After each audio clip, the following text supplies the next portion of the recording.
الشيطان الرجيم بسم الله الرحمن الرحيم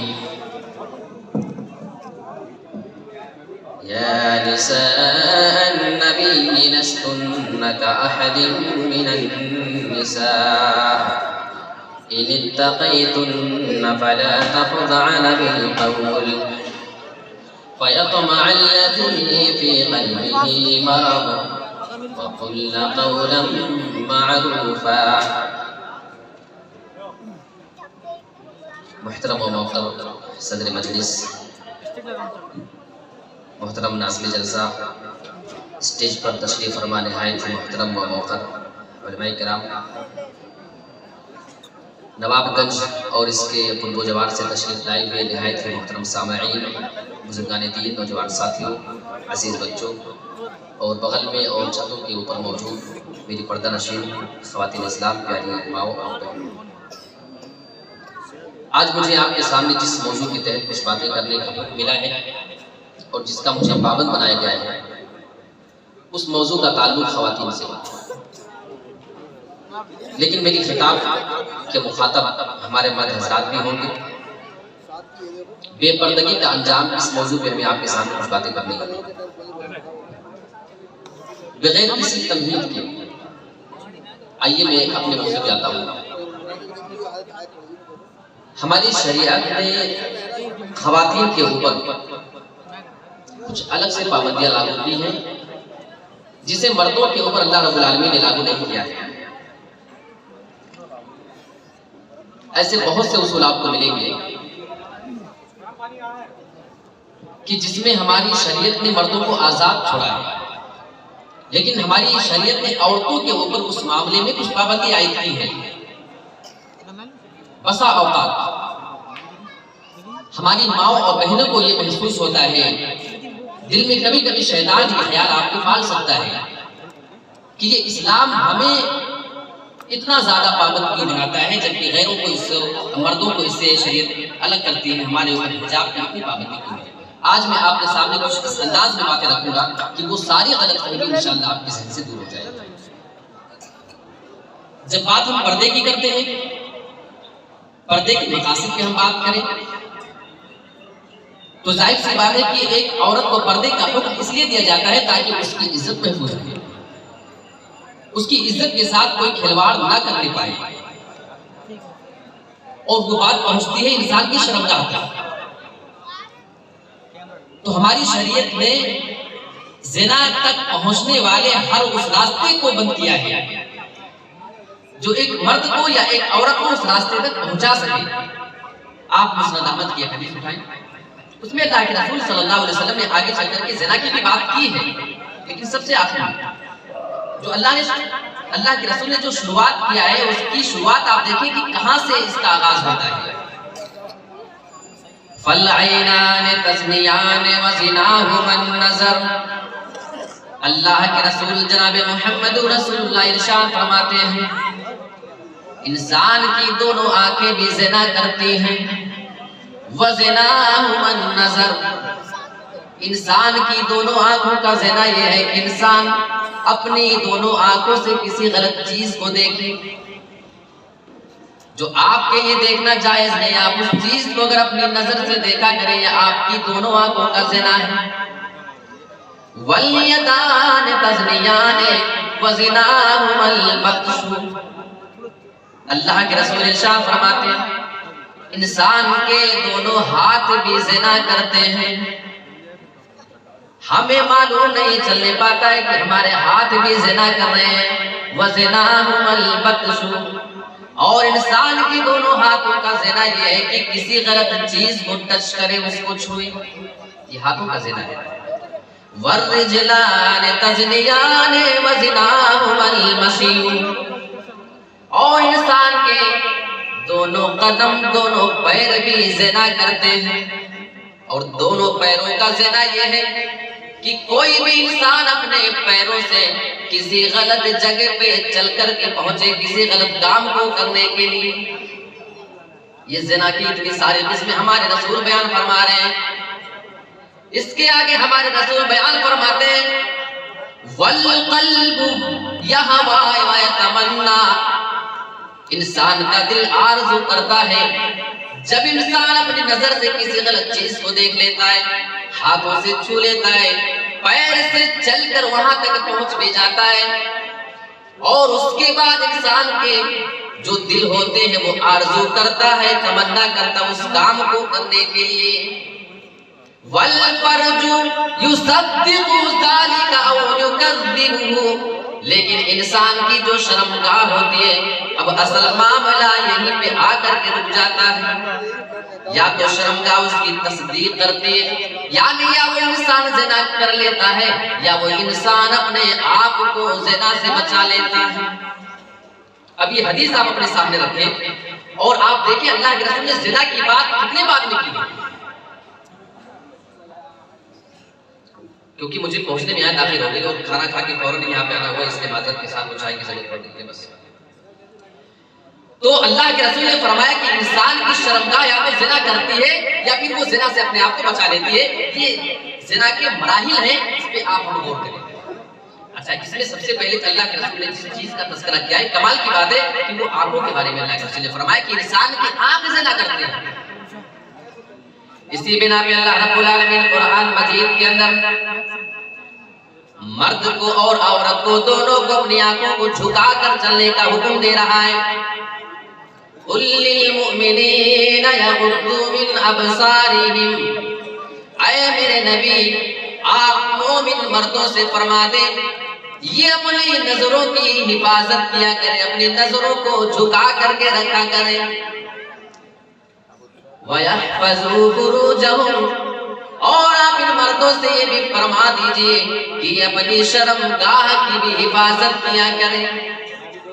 یہاں بھی زنا تک آئی بات، اس سے پہلے اللہ نے فرمایا کہ مردوں کو کہو کہ آپ اپنی نظر جھکا کر کے رکھیں۔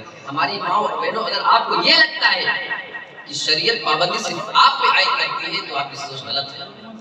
یہاں جب اللہ حکم دے رہا ہے مردوں کو بھی عورتوں کو بھی، تو مخاطب جو اللہ نے کرنا شروع کیا ہے، پہلے مردوں کو آرڈر کیا کہ تم اپنی نظریں نیچی رکھو، بعد میں ہمارے رب نے فرمایا کہ عورتیں تمہیں بھی اپنی نظروں کی حفاظت کرنی ہے۔ اور آگے آیت آپ جائیں، وَقُلْ لِلْمُؤْمِنَاتِ يَغْضُضْنَ مِنْ أَبْصَارِهِنَّ وَيَحْفَظْنَ فُرُوجَهُنَّ وَلَا يُبْدِينَ زِينَتَهُنَّ إِلَّا مَا ظَهَرَ مِنْهَا، اے میرے نبی جب نظر کو جھکانے کی بات آئے، جب شرمگاہ کی حفاظت کی بات آئے، تو آپ عورتوں کو بھی الگ سے مخاطب کر دیں، عورتوں کو بھی آپ آگاہ کر دیں۔ ورنہ ہماری شریعت کا اصول یہ کسی بھی کام میں اگر مردوں کو مخاطب کیا جائے تو اس میں عورتیں آٹومیٹک شامل ہوا کرتی ہیں۔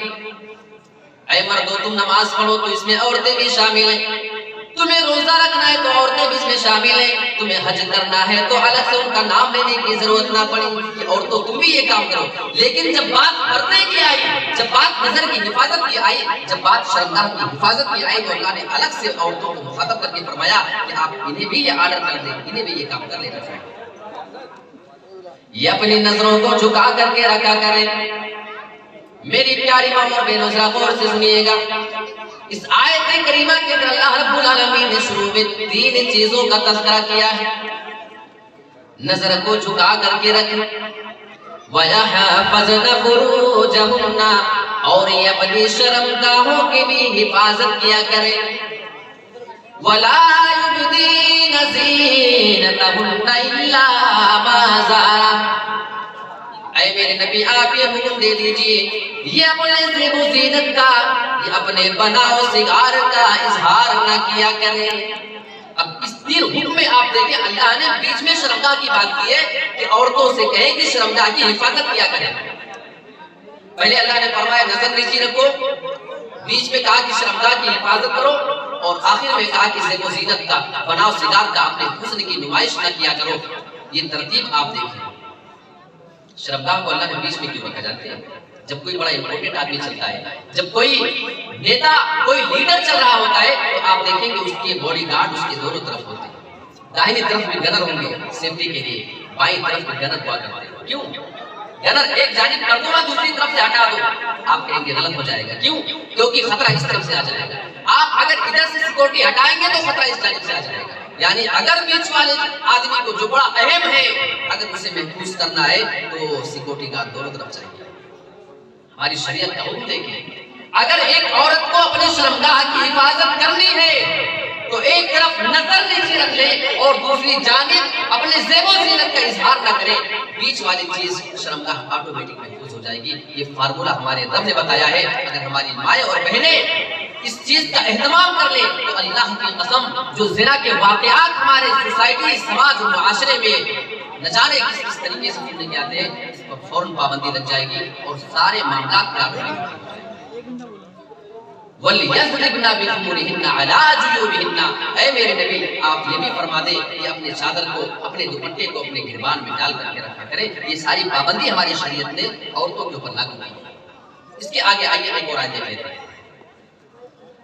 شروعات یہاں پہ پردے کی ہونی ہے۔ ہمارے رب نے جو شروعات کی ہے، نبی کی عورتوں کو مخاطب کیا کہ آپ اپنی عورتوں کو، اپنی بیویوں کو پہلے بیان اور ان کے بارے میں ادب لانا۔ یا نساء النبی لستن کاحد من النساء ان اتقیتن فلا تخضعن بالقول، اے نبی کی بیویوں تم عام عورتوں کی طریقے سے نہیں ہو۔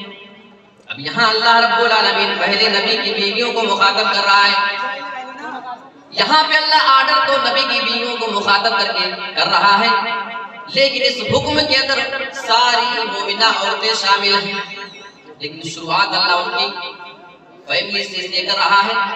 اگر کسی چیز کو سماج اور معاشرے میں آپ لاگو کرنا چاہیں، اگر وہ کسی بڑے گھرانے سے معاملہ چلے، کسی بڑے گھرانے سے اس کی پابندی شروع کی جائے تو آٹومیٹک نیچے کے لوگ اس پر عمل کرنا شروع کر دیتے ہیں، لہٰذا اللہ نے شروعات اپنے نبی کی بیویوں سے کیا ہے۔ اچھا میں آپ کو ایک کلیئر بات بتاؤں، اللہ اس آیت میں پردے کا حکم دے رہا ہے، سیدھی بات نہیں ہو رہی ہے، لیکن شروعات اللہ یہ نہیں کہہ رہا کہ دیکھو تم پردے میں ڈھک کے اپنے آپ کو چلا کرو، اپنے آپ کو حجاب میں رکھ لو تمہارا کام ہو جائے گا، نہیں۔ ان اتقیتن فلا تخضعن بالقول، اے میرے نبی کی بیویوں اگر تمہارے دل میں اللہ کا ذرہ برابر بھی ڈر ہے، فلا تخضعن بالقول، تو تم اپنی آواز کے اندر لچک نہ پیدا کیا کرو، اپنی آواز کے اندر تم بہت زیادہ مٹھاس نہ پیدا کرو، کسی سے نرم لہجے میں بات نہ کرو۔ کیا وجہ ہے؟ آپ اگر کسی غیر محرم آدمی سے نرم انداز میں، نرم لہجے میں بات کریں تو نقصان کیا ہو سکتا ہے؟ آگے اللہ فرما رہا ہے فَيَطْمَعَ الَّذِي فِي قَلْبِهِ مَرَضٌ، ہو سکتا ہے آپ کے نرم و نازک لہجے کو سننے کے بعد کوئی دل کا بیمار آدمی ہو، دل کا مریض آدمی ہو، اس کا ایمان کمزور ہو، اس آدمی کے دل میں کوئی بیماری نہ پیدا ہو جائے، وہ کوئی غلط خیال آپ کے بارے میں نہ مان لے۔ ہمارے یہاں تو جواب مل جائے گا، ہمارے گھر کی ماں بہن بیٹی جن آدمیوں کے سامنے نکلا کرتی ہے، جن کے سامنے وہ باتیں کیا کرتی ہے، وہ تو سوسائٹی کے بڑے اچھے محترم لوگ ہیں، ان سے کسی چیز کا اندیشہ نہیں، ان سے ہمیں کوئی خطرہ نہیں۔ میرے پیارے ساتھیوں، اللہ رب العالمین یہ حکم نبی کی بیویوں کو دے رہا ہے جو پوری کائنات کے اندر سب سے زیادہ محترم ہوا کرتی تھی اور ہیں، اور قیامت کے دن تک ان سے زیادہ پاکیزہ کوئی عورت نہ ہوگی۔ یہ آدم ان عورتوں کو ہو رہا ہے، اور کن سے نظر اور کن سے نرم لہجے میں بات کرنے سے روکا جا رہا ہے۔ اس زمانے میں نبی کے صحابہ ہوا کرتے تھے، نبی کی صحابہ کے سامنے بھی اللہ نبی کی بیویوں کو اپنی آواز میں لچک پیدا کرنے سے منع کر رہا ہے، کیونکہ ہو سکتا ہے وہ چاہے میرے نبی کا صحابی کیوں نہ ہو، چاہے میں نے اس آدمی کو جنت کی خوشخبری ہی کیوں نہ سنا ڈالی ہو، چاہے وہ کتنا بھی کوئی نیک آدمی ہو، فَيَطْمَعَ الَّذِي فِي قَلْبِهِ مَرَضٌ، اگر تو نرم لہجے میں بات کرے گی، اگر تو لچکدار آواز میں بات کرے گی تو ہو سکتا ہے اس آدمی کے دل میں تیری آواز سن کر کے کوئی خیال پیدا ہو جائے۔ اب سوچے ذرا، اس بگڑے ہوئے معاشرے میں ہم بھلا اپنے گھر کی عورتوں کو کیسے اجازت دیں کسی کے سامنے نکل سکتی ہو، کسی کے سامنے نرم لہجے میں بات کر سکتی ہو؟ شریعت نے ہر ایسی چیز پہ پابندی لگائی ہے جو آپ کی عزت کو کبھی برباد کرنے کا کام کر سکے۔ وَقُلْنَ قَوْلًا مَعْرُوفًا، اور اگر تمہیں بات کرنا ہو، ہمارا رب عورتوں کو بات کرنے کا طریقہ سکھا رہا ہے۔ نہ آپ زیادہ لچک پیدا کریں، نہ آپ اپنی آواز میں بدتمیزی والا لہجہ پیدا کریں، بلکہ اگر بات کرنے کی ضرورت پڑ جائے تو آپ اطمینان کے ساتھ بات کریں، آپ درست بات کیا کریں، سیدھے سیدھے الفاظ میں اپنی بات کو رکھ کر کے بات ختم کر دیا کریں، تاکہ کسی سننے والے کو کوئی غلط فہمی نہ پیدا ہونے پائے۔ تو یہ ہماری شریعت نے عورتوں کے اوپر کچھ اصول متعین کیے۔ فَيَطْمَعَ الَّذِي فِي قَلْبِهِ مَرَضٌ وَقُلْنَ قَوْلًا مَعْرُوفًا۔ اللہ رب العالمین نے اس آیت کریمہ کے اندر مزید عورتوں کو مخاطب کیا ہے۔ اب یہاں پہ بات پردے کی آ رہی ہے۔ دیکھو ابھی تک پردے کی بات نہیں آئی ہے، حالانکہ پردہ ہی اللہ بتانا چاہ رہا ہے، آگے اللہ فرما رہا ہے وَقَرْنَ فِي بُيُوتِكُنَّ وَلَا تَبَرَّجْنَ تَبَرُّجَ الْجَاهِلِيَّةِ الْأُولَىٰ۔ اے میرے نبی کی بیویوں، تم اپنے گھروں میں ٹھہر کر کے رہا کرو، تم اپنے گھروں کو لازم پکڑ کر کے رہو، بلا ضرورت تم اپنے گھر سے باہر نہ نکلا کرو۔ وَلَا تَبَرَّجْنَ تَبَرُّجَ الْجَاهِلِيَّةِ الْأُولَىٰ۔ اے میرے نبی کی بیویوں، تم زمانے جاہلیت کی عورتوں کی طریقے سے بناؤ سنگار کا بھی اظہار نہ کیا کرو، تم بہت زیادہ زیب و زینت کا اظہار کر کے نہ نکلا کرو۔ میری پیاری ماں اور بہنوں، ہماری شریعت تو نبی کی بیویوں کے اوپر بھی پابندی لگا رہی ہے، پھر آپ اس سے بری کیسے ہو سکتی ہیں؟ پھر یہ اس حکم سے آپ اپنے آپ کو الگ کیسے کر سکتی ہیں؟ ابھی ہمارے نوجوان اسٹیشن پر ریسیو کرنے گئے، یہاں کے حالات بتانے لگے، مولانا ہمارے یہاں مارکیٹنگ کے معاملات بہت خراب ہیں، عورتیں بغیر پردے کی مسلمان عورتیں ہیں لیکن بغیر پردے کے بھی مارکیٹ میں نکل جایا کرتی ہیں، دکاندار سے سامان لینا وہ جس نرم و نازک لہجے میں بات کیا کرتی ہے اور جس انداز میں ان کا رہن سہن ہوا کرتی ہے، یہ چیز ہمیں ناگوار گزرتی ہے۔ میں مبارکباد پیش کرنا چاہتا ہوں ایسے نوجوانوں کو جن کے دل میں اپنی ماں اور بہنوں کے بارے میں اتنی فکر لاحق ہو رہی ہے۔ یہ آپ کا نوجوان، یہ آپ کی نئی نسل آپ کے بارے میں فکر مند ہے اور اسے فکر ہے کہ اس بات پر اس کو ٹینشن ہو رہا ہے کہ ہمارے یہاں کی مائیں اور بہنیں اس انداز میں نہ نکلا کریں، آپ ان کی حوصلے کو تقویت کیجیے۔ میں مبارکباد پیش کرنا چاہتا ہوں ایسے نوجوانوں کو، اور اس موضوع کا انتخاب کرنا یہ ظاہر سی بات ہے، یہ ایک مقصد ہے ہماری خواتین کے لیے اور آپ کا انتظام بھی اسی وجہ سے یہاں پہ کیا گیا ہے۔ ہماری شریعت میں دیکھیں بہت سے ایسے حکم آپ کو ملیں گے جو مردوں کے اوپر ضروری ہے، عورتوں کو ہماری شریعت میں مثال کر دیا ہے۔ آؤ تھوڑی سی بات بتاتا ہوں۔ جہاد مردوں پہ فرض ہے، اگر ضرورت پڑ جائے تو جہاد مرد حضرات کریں گے، لیکن ہماری شریعت نے عورتوں کے اوپر جہاد فرض نہیں کیا ہے۔ ہاں اگر ضرورت پڑ جائے مرہم پٹی کے لیے، پانی کھانے پہنچانے کے لیے اگر خواتین جا سکتی ہیں تو جائیں، لیکن جہاد آپ کی فرض نہیں ہے۔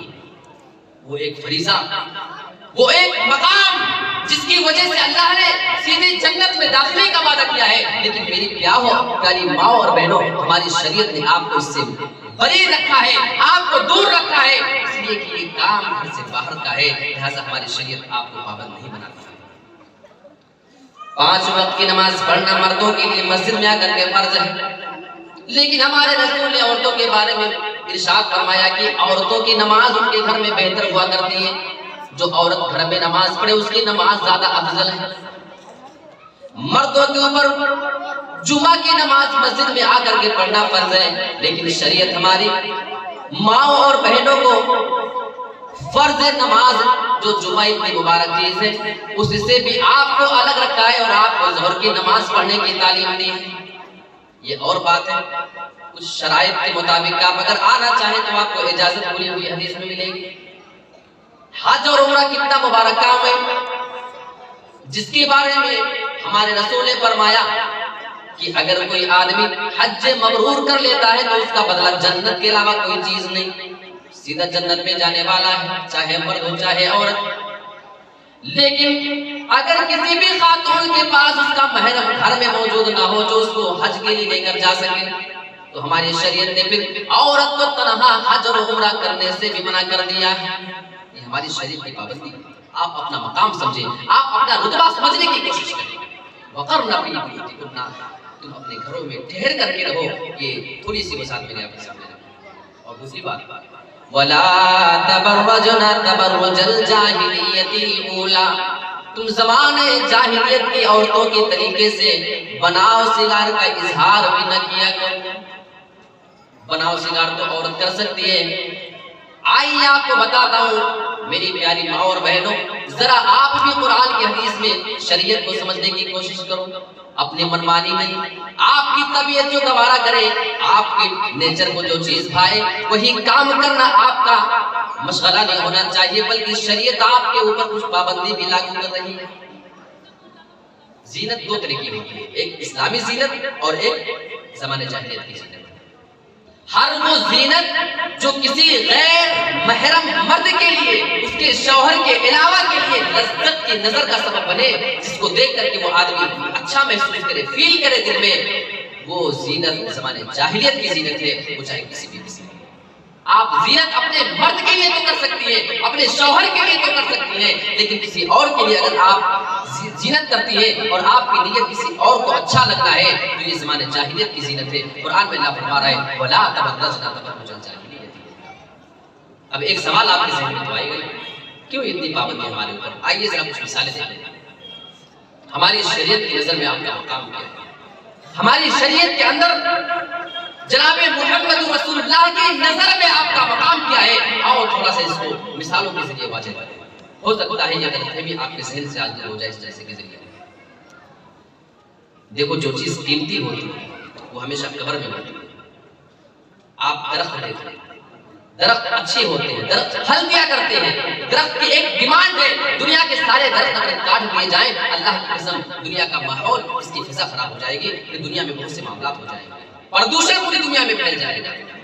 لیکن آپ نے آج تک اپنی زندگی میں کبھی کسی درخت کو بغیر پردے کے, بغیر قبر کے نہیں دیکھا ہوگا. اس کے اوپر چھلکا ضرور ہوتا ہے.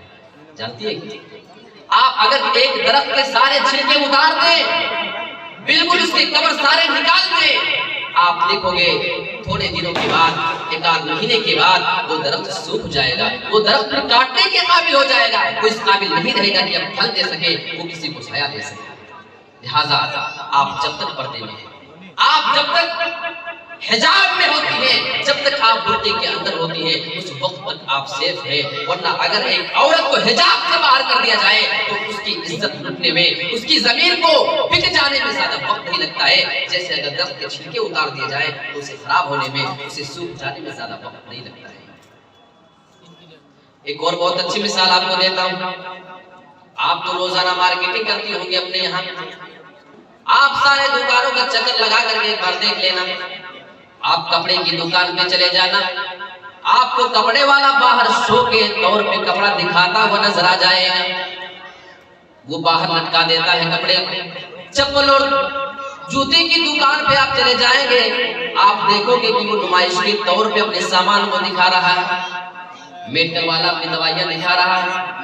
سارے دکانوں کا معاملہ آپ دیکھو گے, یہی آپ کو نظر آئے گا کہ وہ اپنے سامان کو دکھاتا ہے. کیونکہ ایک کہاوت بہت مشہور ہے کہ جو دکھتا ہے وہی بکتا ہے. لیکن آپ پوری نواب گنج کے مارکیٹ کا چکر چھان لینا, چکر لگا لینا, اور ساری دکانوں کا آپ جائزہ لے لینا. آپ کسی جویلرز کی دکان پہ چلے جانا, آپ کسی سونار کی دکان پہ جاؤ. اب یہاں منظر آپ کو سب سے بدلا نظر آئے گا. پوری مارکیٹ کے اندر آپ کو کوئی ایسی سونار کی دکان بھی نہ ملے گی جہاں پہ سونار نے اپنے سونے اور چاندی کو, اپنے ہیرے اور جواہر کو دکان کے باہر لٹکا کر کے رکھا ہو تاکہ لوگ دیکھ کر کے آئیں. سوال یہ پیدا ہوتا ہے, کپڑے والا سامان دکھا رہا ہے تاکہ میرا سامان بکے, چپل اور جوتے والا اپنے سامان کی نمائش کر رہا ہے تاکہ اس کا سامان لوگ دیکھ کر کے آئیں. کیا اس سونار کو اپنا سامان نہیں بیچنا ہے؟ کیا اسے سونے کا ہار بیچنا نہیں ہے؟ کیا اسے اپنے ہیرے جواہر اور اس کو ڈائمنڈ اپنا نہیں بیچنا ہے؟ آپ خود ہی جواب دیں گے صاحب ہے تو بیچنا. تو پھر کیا فرق ہے؟ اگر کپڑے والا اپنے کپڑے کی دکان پہ باہر لٹکا سکتا ہے اور دوسرے دکان والے لٹکا کر کے دکھا سکتے ہیں تو اس سونار اتنا پاگل کیوں ہے؟ وہ اپنے سامان کی نمائش کیوں نہیں کرنا چاہتا ہے؟ آپ کا ایک ہی جواب ہوگا، کپڑے کی دکان والوں کا سامان ذرا سستا ہے، ان کی چوری ہو جانے کا، اس پہ کسی کی غلط نظر پڑ جانے کا کوئی اندیشہ نہیں۔ چپل سستی چیز ہے، جوتا ہلکا ہے، لہٰذا اسے اندیشہ نہیں ہوتا ہے کہ ہماری وہ چیز چوری ہو جائے گی۔ لیکن سونار بڑے اچھے سے جانتا ہے، اگر میں سونے کا ہار دکان کے باہر لٹکا کر کے نمائش میں لگا دیتا ہوں تو کسی چور اور چکے کی نظر پڑ جائے گی، وہ اس کو لے کر کے پھر فرار ہو جائے گا۔ لہٰذا وہ اپنے سونار کسی بھی آئٹم کو دکان کے باہر آپ کو نہیں لٹکائے گا۔ آپ دکان میں انٹری کریں، ہماری ماں اور بہنوں کا جس میں برابر کام ہوتا ہوگا، ہر مہینے ایک چکر تو ہوتا ہوگا کم سے کم جویلرز کی دکان پہ، یہ تو بات کنفرم ہے۔ تو آپ ذرا دیکھ لینا، سونار کی دکان میں آپ جائیں گے نا، you are under CCTV surveillance, آپ مکمل کیمرے کی نظر میں ہیں، یہ وہاں پہ آپ کو لکھا ملے گا۔ آپ کو چاروں جانب کیمرے، آپ کی ایک ایک حرکت، آپ کی ایک ایک منہ سے نکلی ہوئی بولی وہاں پہ ریکارڈ ہو رہی ہے۔ یہ ایسے دور کے کیمرے ہیں، CCTV کیمرے کی نظر میں۔ لیکن پھر بھی اب دکان میں انٹری کر لو، اب تو سونا باہر رکھنا ہوتا نا، سونار باہر رکھتے ہیں ایسے ہمارے بنوا کے نہیں، ابھی بھی وہ کاش کے اندر پیک کر کے رکھتا ہے، کافی مضبوط گلاس بنواتا ہے، اس کے اندر پیک ہوگا۔ آپ جب بولیں گے وہ والا دکھاؤ تو وہاں سے نکال کے آپ کو یہ کیوں ہے؟ کیونکہ سونا اس کا قیمتی ہے۔ اچھا، آپ کبھی کبھی انگوٹھی یا کوئی کان کے آئٹم، ناک وغیرہ کی کوئی چیز اس کو مانگے نا، تو آپ دیکھیں گے کہ اگر چاندی کا آئٹم ہے تو وہ ایسے پورا بھر کے آپ کے سامنے پورا بکس لا کر کے ڈال دیتا ہے، پورا بکس، یہ لو دیکھو جو دیکھ رہا ہے۔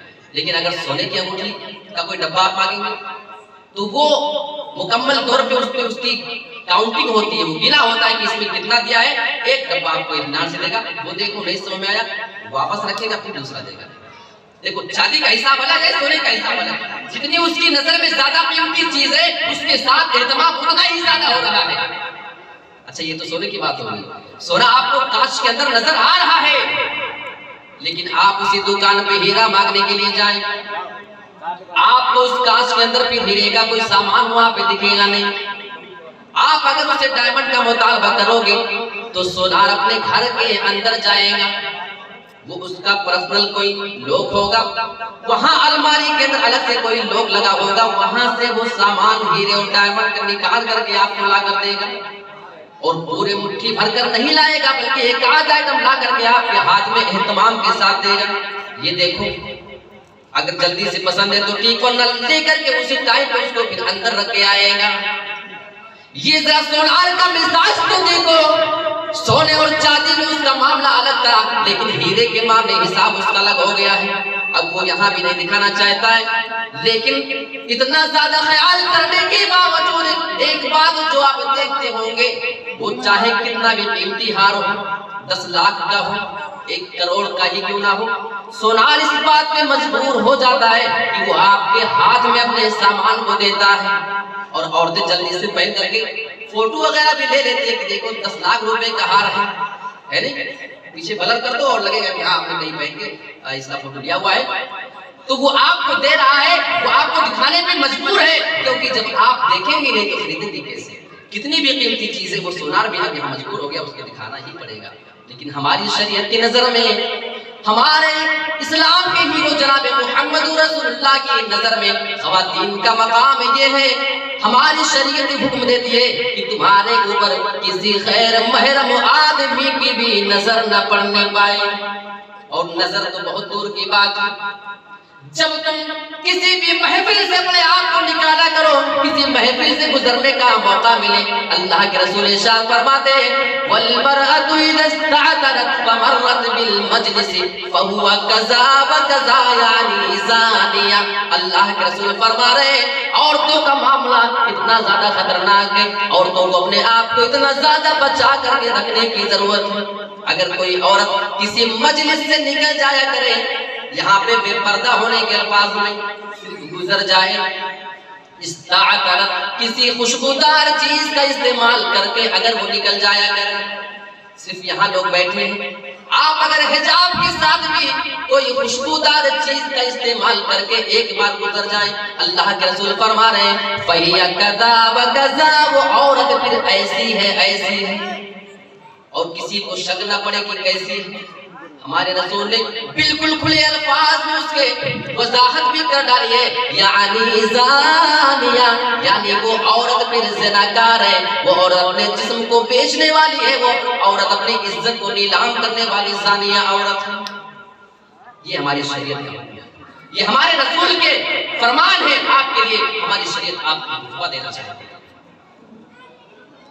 اچھا، آپ ایک اعتراض کر سکتے ہیں، خواتین کو ایک اعتراض کرنے کا موقع ہوتا ہے کہ اتنا بگڑا ہوا سماج ہے، جب سے ہم نے آج کھولا ہے، جب سے یہ سب تو دیکھ رہی ہیں، اب اس بگڑے ہوئے سماج اور معاشرے میں ہم اپنے آپ کو اچھا کیسے بنا سکتی ہیں؟ یہ ہر عورت کا اعتراض ہے کہ دیکھو ہمارے پڑوس کے لوگ ایسا کرتے ہیں، ہمارے جتنے خاندان کے لوگ ہیں سبھی تو ایسا کر رہے ہیں، اس برے ماحول میں ہم اپنے آپ کو کیسے اچھا بنائیں؟ کیسے اچھا بنانا ہے؟ آؤ ایک مثال ہوتے ہیں۔ آپ نے کمل کا پھول دیکھا ہوگا، کہاں کھلتا ہے؟ کیچڑ میں۔ کہاں؟ کیچڑ کے اندر کھلتا ہے، اس کی نشو نما ہی کیچڑ کے اندر ہوتی ہے، لیکن اس کا مقام کیا ہوتا ہے؟ ہر آدمی کمل کا پھول کو جانتا ہے، کمل کا پھول اپنی خوبصورتی کے لیے جانا جاتا ہے، وہ اپنے اچھے دکھنے کی وجہ سے جانا جاتا ہے۔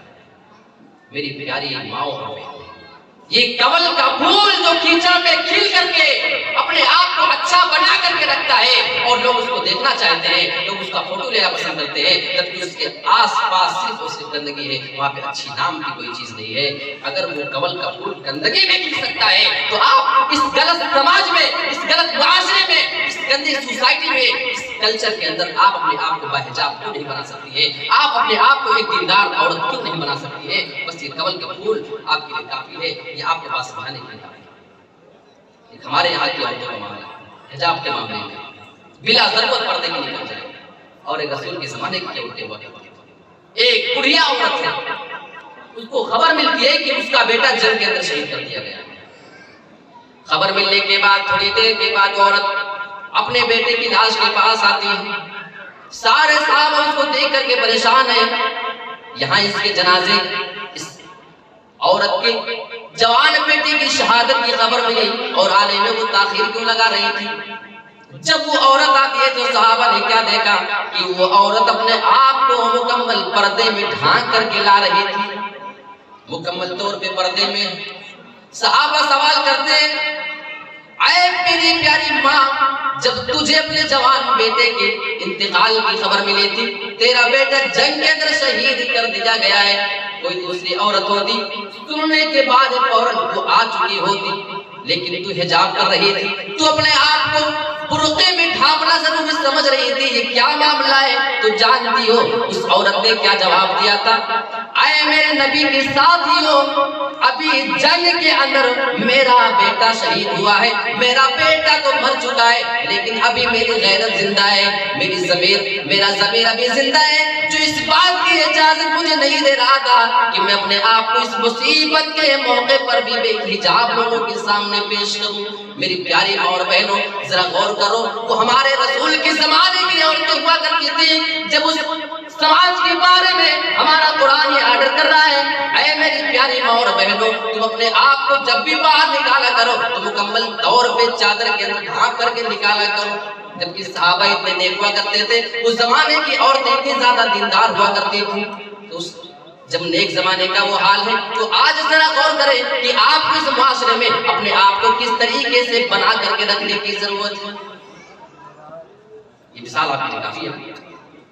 ایک عورت اللہ کے رسول کے پاس کہنے لگی، اللہ کے رسول، مجھے مرگی کی بڑی شکایت ہے، مجھے مرگی کا دورہ پڑ جایا کرتا ہے اور اس کی وجہ سے میں بے ہوش ہو کر کے گر پڑتی ہوں۔ اے اللہ کے رسول جناب محمد رسول اللہ صلی اللہ علیہ وسلم، مجھے مرگی کی بیماری بار بار پڑا کرتی ہے اور میں بے ہوش ہو کر کے گر پڑا کرتی ہوں، لہٰذا میں آپ کے پاس آئی ہوں، اللہ تو آپ کی دعائیں سن لیتا ہے۔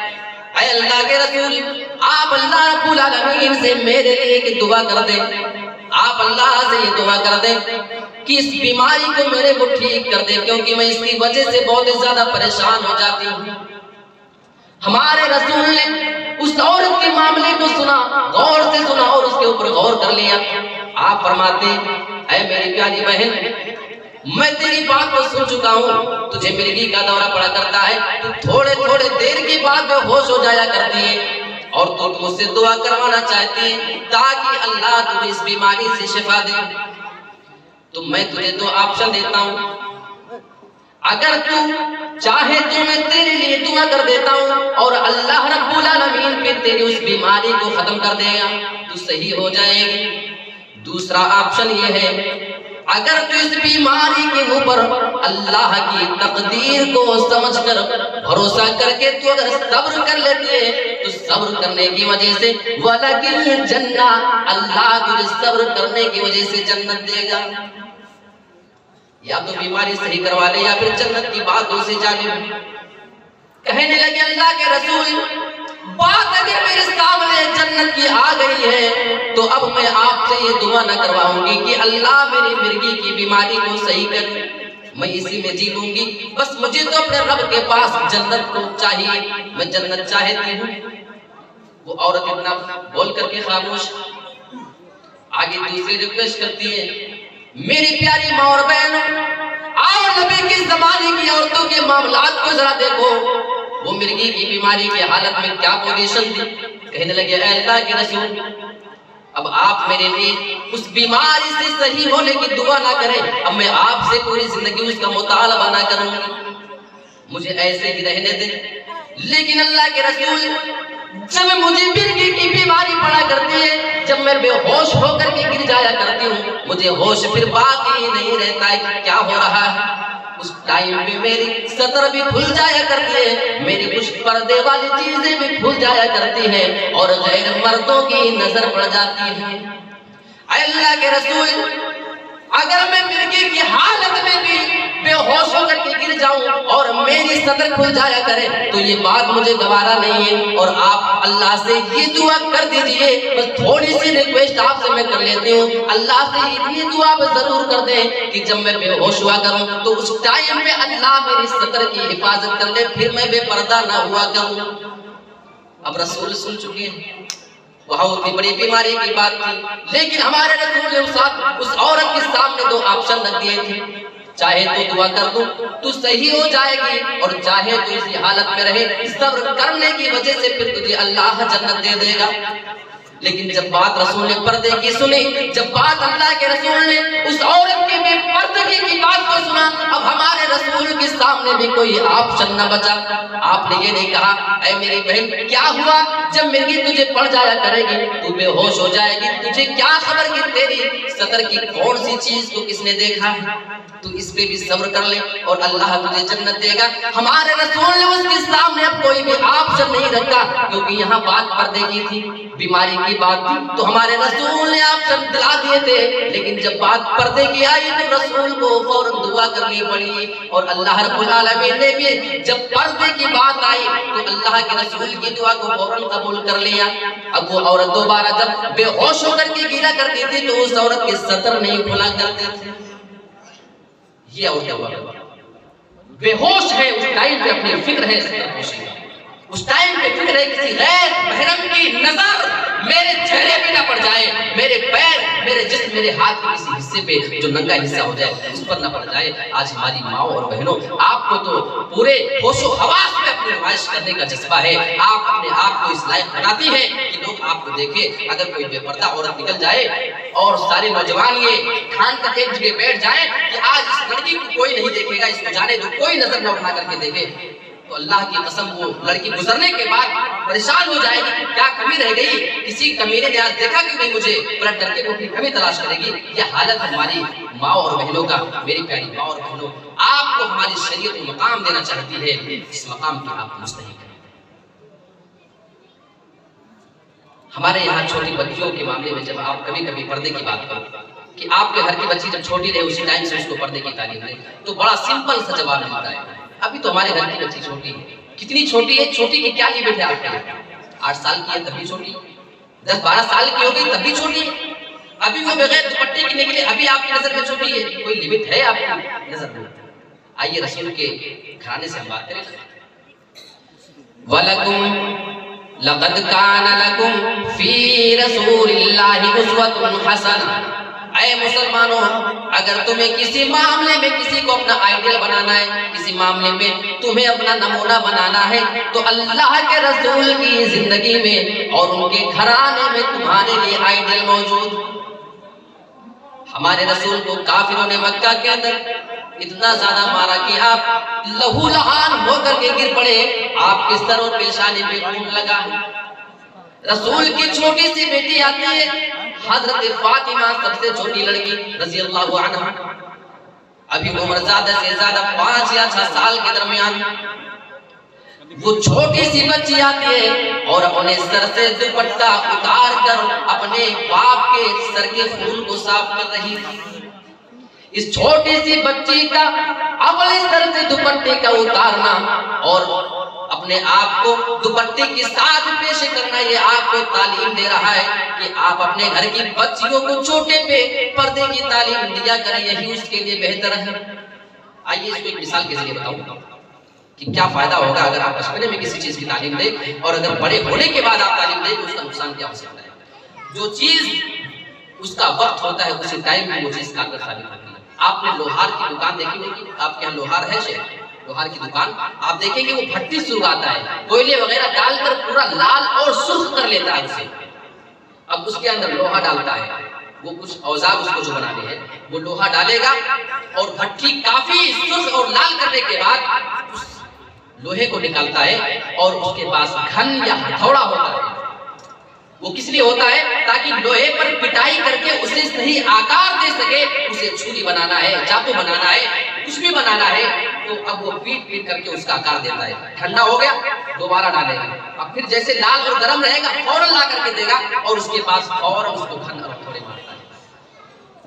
آپ کسی لوہار کے پاس جائیں، جب وہ ایسا کر رہا ہو آپ اسے مشورہ دے دیں کہ بھائی یہ لوہا جب تم نکال تو فوراً نہ پیٹنا اپنے ہتھوڑے اور گھن سے 10 منٹ میں ہی چھوڑ دے، لالی اس کی ختم ہو جائے، سرخ پنا اس کا ختم ہو جائے، اب اس کے بعد ہتھوڑے سے مار کر کے اس کا آکار دھارن کر، وہ ایسا کبھی نہیں کرے گا، اس لیے کہ اس کا وقت یہی ہے کہ جب وہ لال ہے، جب وہ گرم ہے، ابھی جو چیز بنانا چاہے گا بن جائے گا۔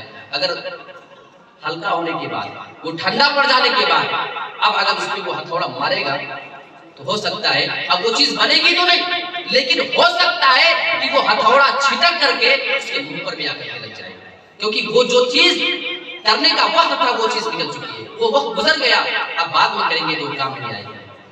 لہٰذا ہمیں اپنے بچوں کی تربیت میں وقت کا خیال کرنا ہے، کس ٹائم پہ آپ ان کی تربیت کر سکتی ہیں۔ آپ کی بچی چھوٹی ہے، 5-6 سال کی ہے، آپ اسے بغیر دوپٹے کی نہ رہے، آپ اسے ہمیشہ مخمے میں رکھیں۔ ہمارے یہاں کے مسلمانوں کی بچیاں 6-6, 8-8, 10 سال کی بچیوں کا فوٹو دیکھیں تو دیکھنے میں تو یہ آپ نے بتا سکتے کہ یہ مسلم کی بچی ہے یا کسی غیر مسلم، کم سے کم اتنی فرق تو ہونی چاہیے کہ کوئی آپ کی چھوٹی بچی کی تصویر اگر کہیں دیکھ لے تو اسے اندازہ تو ہو جائے کہ یہ مسلم ہوگی۔ اسے آپ مخمے کا خیال کریں، آپ اس کو مکمل طور پہ لباس اچھا پہنائیں، آپ کہیں کہ بچی چھوٹی، جب بڑی ہو جائے گی تو ہم تربیت کر دیں گے، تب حال وہی ہوگا جو لوہار کے لوہے کا ہوتا ہے۔ بڑی ہونے کے بعد جب آپ اس کو تعلیم دو گے اب اس کا نقصان ہو سکتا ہے، اب وہ پلٹ کر کے آپ کو جواب بھی دے سکتی ہے۔ تربیت کا جو وقت ہے اسی ٹائم پہ آپ کریں۔ پردے کے بارے میں اس چیز کا خیال ہماری ماں اور بہنیں ضرور کریں۔ اچھا، بے پردگی کا انجام کیا ہے؟ آئیے اللہ کے رسول صلی اللہ علیہ وسلم کی ایک حدیث سے مسلم کی دیکھیں، بہت پیاری حدیث ہے اور ہر عورت اس حدیث کو اپنے دل میں بٹھا لیں۔ نساء کاسیات عاریات مائلات ممیلات، اللہ کے رسول جناب محمد رسول اللہ ارشاد فرماتے ہیں 2 قسم کے جہنمی لوگ ایسے ہیں جنہیں میں نے ابھی تک اپنی نظر سے نہیں دیکھا ہے، یعنی نبی کے زمانے میں ایسا ہوتا نہیں تھا۔ انہی میں سے ایک چیز کا اللہ کے رسول تذکرہ فرما رہے ہیں، نساء کاسیات عاریات، بعض ایسی عورتیں بھی ہوں گی جو لباس تو پہنے ہوں گی، جو کپڑا تو پہنے ہوں گی، لیکن وہ کپڑا پہننے کے باوجود بھی ننگی نظر آئیں گی۔ یہ عجیب و غریب حدیث، یا تو ایک انسان لباس پہنے گا وہ یا بھی وہ ننگا ہی رہے گا، لیکن دونوں بات ایک ساتھ کیسے ہو سکتی ہے کہ لباس انسان پہن رکھا ہے اس کے باوجود بھی ننگا نظر آئے؟ تو محدثین نے اس کی جو وضاحت کی اس میں 2 باتیں ذکر اور وہ ہماری ماں اور بہنوں کو ذرا غور سے دیکھنا چاہیے۔ سب سے پہلی بات تو یہ ہے، یا تو اس عورت کا لباس اتنا زیادہ باریک ہوگا، اتنا زیادہ جالیدار اور نٹ والا لباس ہوگا کہ اس کے اندر کی چیز جھلک رہی ہوگی۔ آج کل کے لباس دیکھو جالی اور نٹ کے لباس میں وہ عورتیں رسول کی حدیث کس دائرے میں آ جاتی ہے؟ نساء کاسیات عاریات، یہ ایسی عورتیں ہیں رسول کی نظر میں جو کپڑا پہننے کے بعد بھی ننگی ہیں، ننگی عریاں ہیں، یہ ان کی صفت بتائی گئی۔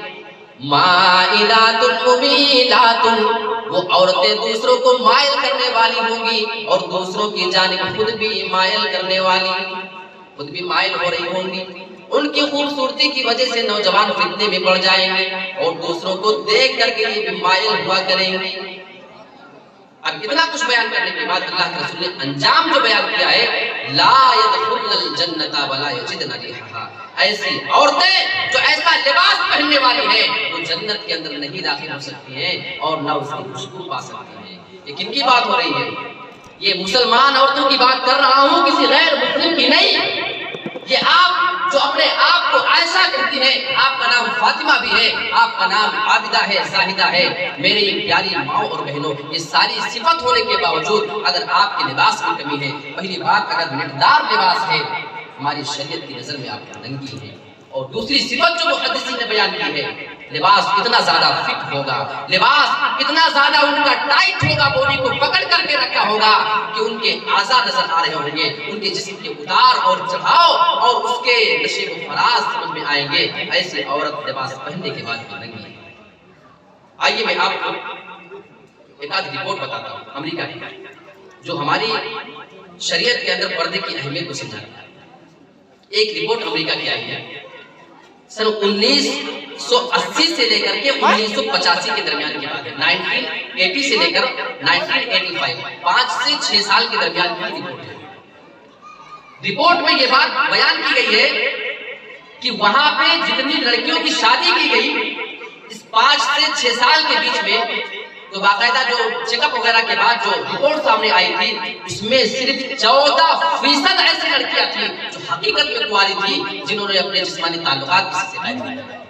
حقیقی کنواری لڑکیاں صرف 14%، ان میں سے 86% لڑکیاں ایسی تھیں جو شادی سے پہلے کسی سے کالا کرا چکی تھی، کسی کے ساتھ ان کا غلط رشتہ، کسی کے ساتھ جسمانی تعلق ان کا قائم ہو چکا تھا۔ اور مزید رپورٹ میں بیان کرتے ہیں کہ اس درمیان شادی ہونے والی ان عورتوں اور لڑکیوں میں 80% سے زیادہ لڑکے اور لڑکیاں ایسی تھیں جو 19 سال سے کم عمر میں کسی سے جسمانی تعلق قائم کر چکے تھے۔ بہت بڑی رپورٹ ہے ہمارے سامنے۔ امریکہ اپنے آپ کو بہت ترقی یافتہ کہتا ہے، بہت زیادہ اپنے آپ کو ایڈوانس وہ ملک سمجھتا ہے، لیکن اتنا کچھ ہونے کے بعد وہ اپنے یہاں پردے میں چونکہ پیچھے ہے، پردے میں اس کے یہاں سستی اور کوتاہی ہے، اس وجہ سے یہ ساری رپورٹ امریکہ کو پیش کرنی پڑ رہی ہے۔ آج جو بلاکار کے کیس ہو رہے ہیں، گینگ ریپ کے کیس نظر آ رہے ہیں، آج جو زنا کے واقعات ہیں، میری پیاری ماؤں اور بہنوں، اس کا پیش خیمہ شروع ہوتا ہے تو پردے کی وجہ سے ہوتا ہے۔ آپ بے پردہ نکلیں گے، کسی کی نظر پڑے گی، آپ کسی سے نرم لہجے میں بات کرو گی، اس کے بعد بات جا کر کے زنا تک پہنچ جائے۔ ایک اور آپ کو رپورٹ میں دیکھتے ہیں، رپورٹ امریکہ ہی کی ہے، اور وہاں کی رپورٹ میں ایک بات بتائی گئی کہ جتنے لڑکیاں وہاں پہ تھیں، کم عمر لڑکیاں، ان میں سے ہر روز 1900 لڑکیوں کے ساتھ جنسی تعلق غلط طور پہ قائم کیا جاتا ہے۔ ہر روز، روزانہ، یعنی آج کا دن ہے، 1900 لڑکیوں کے ساتھ غلط کام کیا گیا۔ اور رپورٹ بہت چونکانے والی ہے کیونکہ امریکہ ہے۔ ایک رپورٹ آئی کہ 20% لڑکیاں، 20% کا مطلب 100 لڑکیوں میں سے 20 لڑکیاں ایسی تھیں جن کا تعلق ان کے باپوں کے ساتھ تھا، جن کے جنسی حوث کا شکار اپنے باپوں کے ذریعے ہونے والی لڑکیاں تھیں، 20% لڑکیاں۔ اور جانتی ہیں 40% لڑکیاں ایسی تھیں جو اپنے قریبی رشتہ دار کو جان پہچان کے لوگ، خالہ زاد لڑکا ہے تو ماما زاد لڑکا ہے تو پھوپھی زاد لڑکا ہے تو چچا زاد لڑکا ہے، یہ جو رشتے قریبی رشتے ہوا کرتے ہیں، جو آپ کے سب سے قریبی رشتے ہوتے ہیں، جن کا آپ کے گھروں میں سب سے زیادہ آنا اور جانا ہے، امریکہ کی رپورٹ بتا رہی ہے کہ اس میں سے 40% ایسی لڑکیاں تھیں جو اپنے قریبی رشتے داروں کے ذریعے جنسی حوث کا شکار ہو رہی تھیں، اور صرف 4% ایسی لڑکیاں تھیں۔ یہ بڑی حیرت والی بات ہے، صرف 4% ایسی لڑکیاں وہاں پہ ملی جن کا تعلق کسی اجنبی لڑکے سے تھا، جو نہ تو ان کا کوئی رشتہ دار ہے، نہ ان کے گھر گھرانے میں آنے جانے والا لڑکا ہے۔ صرف 100 میں سے 4% ایسی لڑکیاں نکلی تھی جو اپنا تعلق کسی غیر لڑکے کے ساتھ قائم کر رہی تھی۔ یہ رپورٹ ہمیں بتا رہی ہے میری پیاری ماں اور بہنوں، میرے پیارے اسلامی بھائیوں، یہ بہت بڑا قیمتی پیغام ہے۔ یہ رپورٹ ہماری اور آپ کی آنکھ بھی کھولنے کے لیے کافی ہے۔ ہمیں زیادہ خطرہ دور کے لوگوں سے نہیں، دور کا آدمی ہے، نہ وہ آپ کے گھر میں آئے گا جائے گا، نہ آپ کی بہن بیٹی کو بائکوں پہ بٹھا کر کے پھرے گا، نہ وہ آپ کی بہن بیٹیوں کو لے کر کے شاپنگ مال میں جایا کرے گا۔ خطرہ آپ کو سب سے زیادہ جن کو ہے، آپ برا نہ مانے، آپ کے جو قریبی رشتہ دار ہیں، آپ کو سب سے زیادہ خطرہ انہی سے ہے، اور انہی سے سب سے زیادہ چوکنا ہونا ہے۔ خالہ زاد رشتہ وہ اس کا محرم تو نہیں ہے، ماموں کا لڑکا ہے، پھوپھی کا لڑکا ہے، چچا کا لڑکا ہے۔ ہماری شریعت نے ہر ایسے رشتے سے ایک عورت کو پردے کا حکم دیا ہے۔ اب یہ اس چیز پہ اگر ہم کنٹرول کر لیں تو جو زنا کے واقعات ہو رہے ہیں، جو معاشرے کو بگاڑنے کی چیزیں ہیں، اس پہ بہت حد تک کنٹرول لگ جائے گا۔ ابھی 14 فروری کی رپورٹ ایک آئی تھی، بڑی حیرت میں ڈالنے والی۔ میں سوچ رہا ہوں کہ ہماری مسلمان نسلیں کہاں جا رہی ہیں، ہماری مسلمان بہنیں اتنی زیادہ بہکاوے کا شکار کیسے ہو رہی ہے؟ اس کی وجہ یہ ہے کہ ہم نے پردے کا خیال نہیں کیا۔ دلی کے اندر ایک ہوٹل ہے، ابھی 14 فروری جو گزرا ہوا اس کی رپورٹ ہے، ایک مہینہ بھی نہیں ہوا ہے۔ وہاں کا ایک ہوٹل کویو ہوٹل ہے، وہاں کے ہوٹل نے اپنی رپورٹ دی ہے 14 فروری کو کہ کس کس نے ہوٹل میں انٹری لیا تھا، کس کس نے روم خریدا تھا، اور کس کس کے ساتھ کون کون سی لڑکی گئی تھی۔ باقاعدہ رپورٹ ہوتی ہے، بھائی آدھار کارڈ وغیرہ سے انٹری ہوتی ہے نا، آپ کو یہ بات تو معلوم ہے۔ تو اس نے رپورٹ پیش کیا کہ ٹوٹل اس دن 120 جوڑے ہمارے ہوٹل میں آئے تھے۔ کتنے؟ 120 جوڑے۔ 120 جوڑے میں، کان کھول کے سنیے گا مسلمانوں، بہت تعجب والی رپورٹ ہے یہ۔ 120 جوڑے میں 80 لڑکیاں مسلمان تھیں جو کسی غیر مسلمان کے ساتھ آئی تھی، جو کسی کافر کے ساتھ، کسی مشرک کے ساتھ آئی تھی، اور انہوں نے اس کے ساتھ اس روم کو شیئر کیا تھا، اس کے ساتھ کچھ گھنٹے اس روم کے اندر بتائے تھے۔ میری پیاری ماں اور بہنوں، یہ نتیجہ ہماری بےپردگی کا ہے، یہ نتیجہ ہماری تعلیم میں اختلاف کا ہے۔ ہمارے یہاں تعلیم نسواں کا جو مزاج ہے، لڑکا بھی اسی بینچ پر بیٹھ کر کے پڑھے گا، آپ کی وہ مسلمان بچی بھی اسی بغل میں اس کے بیٹھ کر کے وہ تعلیم حاصل کرے گی۔ بتائیے ہم اپنی بچی کو کیسے روکیں گے؟ ایک آدھ معاملہ تو میں نے ایسا دیکھا کہ مجھے حیرت ہوئی۔ ایک آدمی تھا، اب میں زیادہ تفصیل نہیں بتاؤں گا، آپ اس کو دیکھیں گے اللہ کی قسم آپ شرما جائیں گے۔ اس کی داڑھی کے سینے تک، اور 5 وقت کا نمازی، میں اس کو قریب سے جانتا ہوں، 5 وقت کا نمازی ہے۔ اس کی بچی کسی کالج میں پڑھا کرتی ہے۔ ایک مرتبہ کوئی اس کا باہر کا دوست ملنے کے لیے آیا، اب وہ مسلم تھا یا غیر مسلم مجھے اس کا اندازہ نہیں ہو سکا، لیکن یہ خبر بالکل سچی ہے۔ وہ لڑکے کی ذرا ہمت تو دیکھو اور لوگوں کا مزاج تو ذرا دیکھو۔ وہ لڑکا اس کے گھر میں آیا، فلیٹ میں رہنے والے تھے۔ اس کی ماں سے پوچھتا ہے کہ آپ کی بیٹی کہاں ہے؟ اس نے پوچھا بیٹی کون ہو، کیا بات ہے؟ لڑکے نے بڑی آسانی کے ساتھ یہ جواب دے دیا کہ میں آپ کی بیٹی کا کلاس میٹ ہوں، اسکول میں ایک ساتھ پڑھتے ہیں۔ وہ بھی نمازی عورت ہے جو اس کی ماں تھی، 5 وقت کی نمازی ہے، رمضان میں کئی قرآن کو ختم کرنے والی عورت ہے، اس کا باپ بھی بہت زیادہ نمازی اور دیندار ہے۔ لیکن پردے کے معاملے میں ہماری غیرت کہاں چلی جاتی ہے؟ پردے کے معاملے میں ہماری دینداری کہاں رہ جاتی ہے؟ وہ ماں اس لڑکے سے یہ سوال نہیں کرتی ہے کہ تم میرے گھر پہ کیوں آئے ہو، تمہاری اتنی مجال کیسے ہو گئی۔ اس نے پوچھا آپ کی بیٹی کہاں ہے، مجھے اسکول کے بارے میں ذرا اسے کوئی ملاقات کرنی تھی، ضروری کام تھا۔ ماں نے فوراً جواب دے دیا کہ وہ اندر والے بیڈ روم میں ہے، بیٹے جا کر کے وہیں پہ ملاقات کر لو، ہم لوگ ادھر بزی ہیں۔ اور وہ لڑکا روم میں جاتا ہے، کچھ دیر کے بعد وہاں سے نکلتا ہے۔ میری پیاری ماں اور بہنوں، ہم نے اپنے گھروں کا مزاج یہ بنا دیا ہے، جس آدمی کی بھی سمجھ میں آئے وہ آپ کے دروازے پہ منہ اٹھا کر کے آئے، آپ کی بیٹی سے ملاقات کر کے بھی چلا جائے۔ یہ نتیجہ ہے، نہ تو میں کسی تعلیم کا مخالف ہوں، نہ میں اس بات کا مخالف ہوں کہ آپ اپنی بیٹیوں کو ڈاکٹر نہ بنائیں، نہ میں اس بات کا مخالف ہوں، نہ میں آپ سے یہ کہہ رہا ہوں کہ آپ اپنی بیٹیوں کو انجینئر نہ بنائیں، آپ اپنی بیٹی کو وکیل نہ بنائیں، آپ اپنی بیٹی کو جج نہ بنائیں۔ اللہ کی قسم میں یہ کہنا نہیں چاہ رہا ہوں، لیکن کوئی بھی تعلیم دینے سے پہلے آپ اس چیز پہ ضرور غور کر لیا کرنا، وہ تعلیم کہیں آپ کی بیٹی کو بے حجاب نہ کر دے، آپ کی بیٹی کی عزت کے بکنے کا سبب نہ بن جائے، کہیں آپ کی بیٹی کی شادی سے پہلے اس کے لیے ذلت کا سبب نہ بن جائے، اس کے لیے ذلت کا سامان نہ بن جائے، اس میں تو کم سے کم غور کرنا پڑے گا۔ تو یہ ہمارے یہاں جو حجاب کا مسئلہ ہے اس معاملے میں بڑی کوتاہی ہے۔ اچھا، بعض لوگ یہ اعتراض کرتے ہیں، بڑے حجاب کی بات کرتے ہو، حجاب کرنے والی عورت جب حجاب میں نکلتی ہے تو جانتے ہو اس کا مطلب کیا ہوتا ہے؟ تو لوگ کیا ہمیں آر دلاتے ہیں، کہتے ہیں کہ دیکھو کوئی لڑکی اگر، اب جیسے ہماری خواتین ہیں، ہماری ماں اور بہنیں جو بیٹھی ہوئی ہیں بغل میں، یہ پردے میں ہیں، تو ان کا کہنا یہ ہے کہ اگر یہ عورتیں تم سے اپنا منہ چھپا رہی ہیں تو اس کا مطلب یہ ہے کہ یہ سارے لوگوں کو غلط سمجھ رہی ہیں، سارے لوگ ان کی نظر میں غلط ہیں، اس بنا پہ اپنے آپ کو تمہارے سامنے اب کھولنا نہیں چاہ رہی ہیں تاکہ مجھے دیکھ نہ سکے، کیونکہ یہ عورتیں تمہیں غلط سمجھتی ہیں۔ اعتراض میں آ رہا آپ کو، میری ماں اور بہن، ان کا کہنا یہ ہے کہ ایک عورت اس لیے اپنے آپ کو ڈھانپتی ہے تو تمہارا اسلام ہے کہ ان کی نظر میں سارا معاشرہ گندا ہے، کہیں کسی کی غلط نظر ہم پہ نہ پڑنے پائے، تو سب کو گندا سمجھتی ہے، سب کو غلط سمجھتی ہے، اس وجہ سے پردہ کرتی ہے۔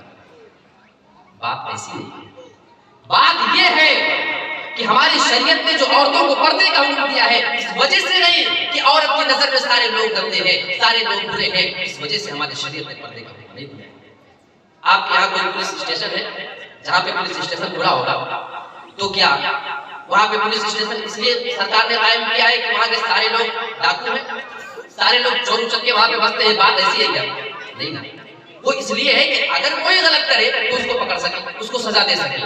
تو ہماری مائیں اور بہنیں حجاب اس لیے نہیں کرتی ہیں کہ ان کے لیے سارے غلط لوگ کھڑے ہوئے ہیں، جو کوئی ان کے سامنے آ رہا سبھی کو وہ غلط سمجھ رہی ہے، بلکہ حجاب کا حکم اس لیے ہے کہ انہیں اپنی عزت کو چھپانے کا حکم دیا گیا ہے۔ کسی کی نظر پڑنے کے بعد، ان کے حسن کو دیکھنے کے بعد کسی آدمی کے دل میں کوئی غلط خیال نہ پیدا ہو جائے اور کہیں اس کی عزت کے ساتھ کھلواڑ نہ کر لے، اس وجہ سے پردہ کرتی ہے۔ آپ گھر میں کوئی پیٹی رکھتے ہیں، صندوق آپ اپنا لوگ رکھتے ہیں، مسجد میں آپ دیکھ لیں کتنے کتنے لوگ لگے ہوتے ہیں، چندہ وغیرہ جو باکس بنا ہوتا ڈالنے کا، آپ دیکھیں گے اس میں تالا لگا ہے، تو کیا وہ تالا اس لیے لگایا جاتا ہے کہ جتنے نمازی آتے ہیں وہ سب چور ہیں، تالا لگا دو؟ ایسی بات تو نہیں۔ کیوں آپ لگاتے ہیں تالا؟ اس لیے لگاتے ہیں کہ اگر کسی سرفرے آدمی کی نیت خراب ہو جائے، اگر کسی کے دل میں کوئی کھوٹ پیدا ہو جائے تو وہ کہیں لے کر کے فرار نہ ہو جائے، اس لیے تالا لگا ہے۔ تالا اس لیے نہیں لگا ہے کہ سارے لوگ چور ہیں، سارے لوگ غلط ہیں۔ تو ہماری مائیں اور بہنیں جو پردہ کرتی ہیں اس لیے نہیں کہ سارے لوگ غلط ہیں، بلکہ اگر کوئی غلط آدمی ہے، اگر کوئی غلط نظر ان پہ اٹھا کر کے دیکھ سکتا ہے، اس سے ان کو نقصان پہنچ سکتا ہے، تو ان ساری چیزوں کے اوپر ہماری شریعت نے روک لگا دیا ہے اور اس پر پابندی لگا دی ہے۔